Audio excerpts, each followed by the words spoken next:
Jonas Varela na internet, no YouTube. Se inscreva no nosso canal, no nosso site. Nós contamos até o momento com 8 inscritos. Um pouquinho mais melhora, né? Graças a Deus, né? Então, nós agradecemos, né, a audiência, o carinho, a atenção de todos os nossos queridos ouvintes, né? E hoje nós continuaremos o nosso trabalho atual, que consiste na leitura das explicações dos livros, capítulos, versículos e todas as explicações possíveis que nós possamos levar para o nosso querido ouvinte, para os nossos ouvintes, nossos amigos, nossas amigas, incentivando a leitura da Bíblia Sagrada. Então, nós chegamos aqui na leitura do 11º livro, livro número 11 do Antigo Testamento, que é justamente nessa parte da Bíblia aqui, a história desde Adão até a fundação do judaísmo, né? O primeiro livro aqui já é o 12º, o primeiro livro dessa parte aqui da Bíblia, a história desde Adão até a fundação do judaísmo. É 1º e 2º Crônicas, né? Revisão da história do povo, é o 11º livro, livro número 11 do Antigo Testamento. Então, nós concluímos o nosso vídeo anterior, primeiro Crônicas, primeiro livro, em todos os seus 29 capítulos, né? Fizemos as explicações dos seus 29 capítulos e versículos e fizemos todas as informações possíveis, nós levamos para o nosso querido público. Hoje nós continuaremos, né? Daremos início hoje à leitura das explicações do 2º livro das Crônicas, né? Já na terceira parte, né?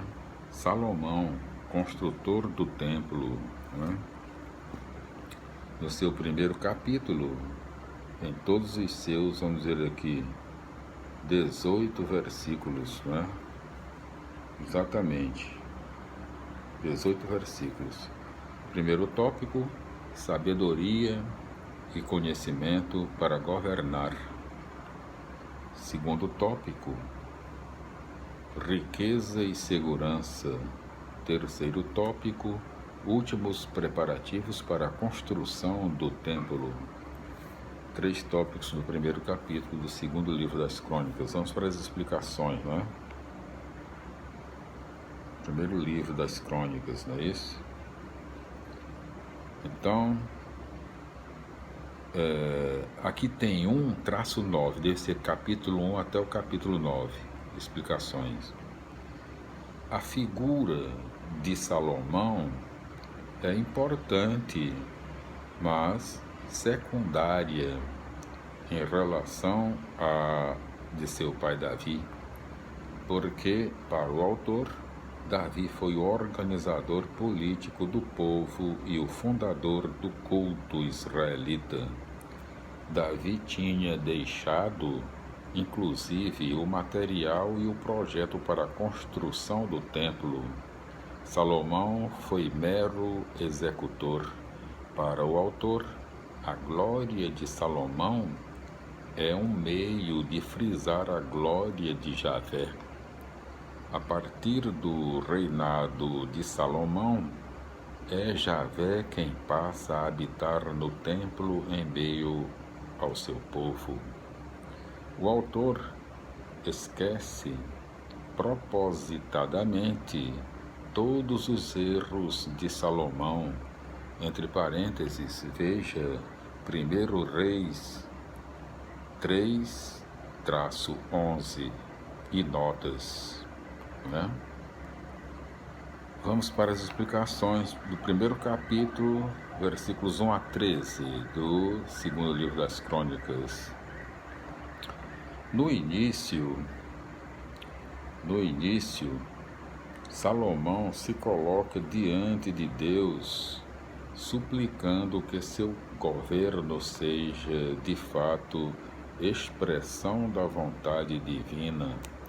Para que isso realmente se concretize, é necessário que a ação política seja dirigida pela sabedoria e conhecimento. Em outras palavras, 2 pontos. O governante deve ter pleno conhecimento das necessidades e anseios do povo. para saber discernir os conflitos e encaminhar, repetindo, soluções justas, conforme também nota em 1 Reis, capítulo 3, versículos 4 a 15, versículos 14 a 17 do primeiro capítulo do segundo Crônicas. Salomão procura imediatamente prover a nação de recursos bélicos, certamente por medidas de segurança. Veja, porém, nota em 1 Reis, capítulo 10, versículos 26 a 29. Primeiro livro dos Reis, primeiro capítulo, versículo 18 a segundo capítulo, versículo 15 do segundo Crônicas, o segundo livro das Crônicas, no seu primeiro capítulo. Conforme nota em 1 Reis, capítulo 5, versículos 15 a 32, o autor de Crônicas, porém, frisa o sentido do templo dentro da religião. 2 pontos. É o lugar para o povo se reunir e invocar a Deus, entre parênteses, nome, e colocar-se diante de Deus e do seu projeto. O texto deixa claro que Deus não pode ser contido numa construção, seja ela material, entre parênteses, templos, igrejas, etc.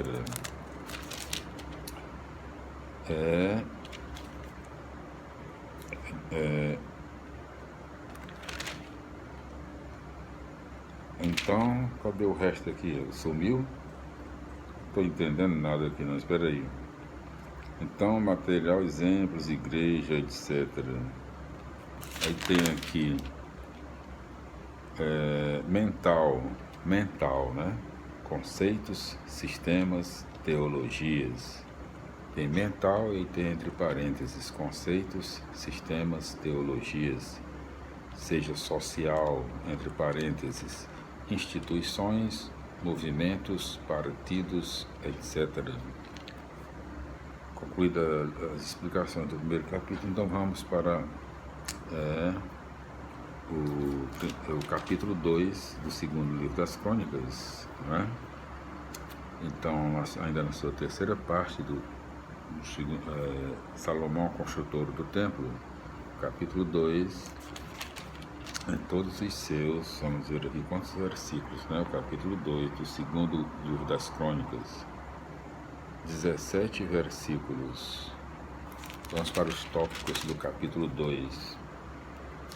Então, o primeiro tópico do capítulo 2, primeiro e único tópico, o problema da mão de obra, né? Então, explicando o capítulo 2. Capítulo 2 é a partir do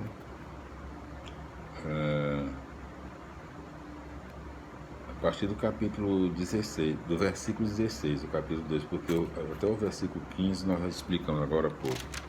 Então, capítulo 2, versículos 16 a 17. O trabalho pesado se realiza por mão de obra estrangeira, recrutada entre os imigrantes. Com isso, o autor parece dizer que Israel não deve sujeitar-se a trabalhos inferiores. Então, vamos para as explicações do capítulo 3, né? Em todos os seus, vamos dizer aqui, 17 versículos. No seu único tópico aqui, no capítulo 3, construção do templo e fabricação dos utensílios, né? Então, vamos aqui, capítulo 3, versículo 1 até capítulo 5, versículo 1, conforme nota em 1 Reis, capítulo 7, versículos 13 a 15, né? Então, o capítulo 3. Aqui a explicação até o capítulo 5, versículo 1, conforme nota em 1 Reis, capítulo 7, versículos 13 a 15. Vamos para as explicações vamos para as informações aqui do capítulo 3, né, que foi o único construção do templo e fabricação dos utensílios, né, que é o único tópico. Vamos para os capítulo 4, né, do 2 Crônicas, até nos seus versículos 22, os seus 22 versículos, nenhum tópico no capítulo 4, né, 22 versículos. Capítulo 5, em todos os seus, vamos ver aqui, 14 versículos. Primeiro tópico, Deus presente no meio do povo, né? Deus presente no meio do povo, único tópico. Então vamos, né? Continuando as explicações. Nós fizemos aí agora há pouco, do capítulo 3, versículo 1 a capítulo 5, versículo 1. Vamos aqui a partir do capítulo 5, versículo 2, continuando as explicações, né? Capítulo 5, versículo 2 até capítulo 6, versículo 2. Conforme nota em 1 Reis, capítulo 8, versículos 1 a 13. O autor se preocupa em mostrar a função dos levitas, mencionando-os ao lado dos sacerdotes. Dessa forma, ele tenta conciliar o conflito que tinha existido entre sacerdotes e levitas, entre parênteses, conforme 1 Reis, capítulo 2, versículos 26 a 46, e nota, né? Vamos para as explicações do capítulo 6, não é? Capítulo 6, vamos aqui, em todos os seus 42 versículos. Capítulo 6, primeiro tópico, vamos ver aqui, Deus realiza o que promete. Segundo tópico do capítulo 6, do 2 Crônicas, o templo, lugar de súplica e atendimento, né? São 2 tópicos no capítulo 6, vamos para as explicações. Capítulo 6, versículos 3 a 20, né? Até o versículo 2 nós explicamos agora há pouco. Então, continuando. Capítulo 6, versículos 3 a 20 do 2º livro das Crônicas, explicando, né? Continuando a explicação. O autor se serve do relato que aparece também em 1 Reis, para mostrar que Javé realiza o que promete, vindo habitar no meio do povo, conforme também nota em 1 Reis, capítulo 8, versículo 14 a 29, versículos 21 a 42 do capítulo 6, 2 Crônicas. Continuando, repete-se aqui quase literalmente a oração de Salomão ao inaugurar o templo de Jerusalém, conforme 1 Reis 8, capítulo 8, versículos 30 a 66, a 66, e nota, no pós-exílio também, em que foi redigido este livro, o templo é, por excelência, o lugar da súplica aberto para todas as circunstâncias. Então, vamos para as explicações do capítulo 7, em todos os seus, vamos ver aqui quantos versículos, né? 22 versículos, se me falha a memória. Primeiro tópico, inauguração do templo. O segundo tópico, a salvação depende da fidelidade. 2 tópicos no capítulo 7, vamos. Capítulo 7, versículos 1 a 10. Os sinais da teofania, entre parênteses, fogo do céu, glória de Javé, depois da oração de Salomão, se apresentam como resposta divina às súplicas contidas nessa oração. 2 pontos. Doravante, o templo se torna lugar simbólico onde acontece a relação entre Deus e o povo. Versículos 11 a 22. Conforme nota em 1 Reis 9, 1 a 9, o autor de Crônicas atualiza a advertência para a situação do pós-exílio. As desgraças acarretadas pelo pecado deverão provocar um processo de conversão ao projeto de Javé, entre parênteses, estatutos e normas, conforme Deuteronômio. Voltaremos no capítulo 8, as explicações no capítulo 8, no próximo vídeo do 2 Crônicas. Até lá.